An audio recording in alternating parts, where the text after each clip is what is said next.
Hello comrades, నేను మీ MBBS పిల్ల. NEET results వచ్చింది కదండి.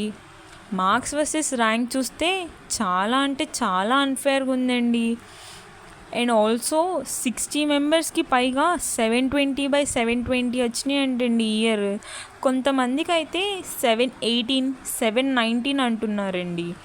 ఏంటి అంటే పేపర్ లేట్గా ఇవ్వడం వల్ల టైం సరిపోలేదు, నార్మలైజ్ చేశాము అంటున్నారు. ఇదంతా కొంచెం కన్ఫ్యూజన్గానే ఉంది కదా. నాకు కూడా నిన్న రిజల్ట్స్ చూసి షాక్ అయ్యానండి. నేను మీ స్టేజ్ నుంచే వచ్చాను కనుక చెప్తున్నాను, don't worry.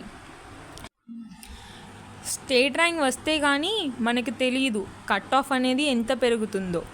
AP students happy feel అవ్వాల్సింది ఏంటంటే లాస్ట్ ఇయర్తో కంపేర్ చేస్తే ఈ ఇయర్ 3000 స్టూడెంట్స్ తక్కువ రిజిస్టర్ అయ్యారంట.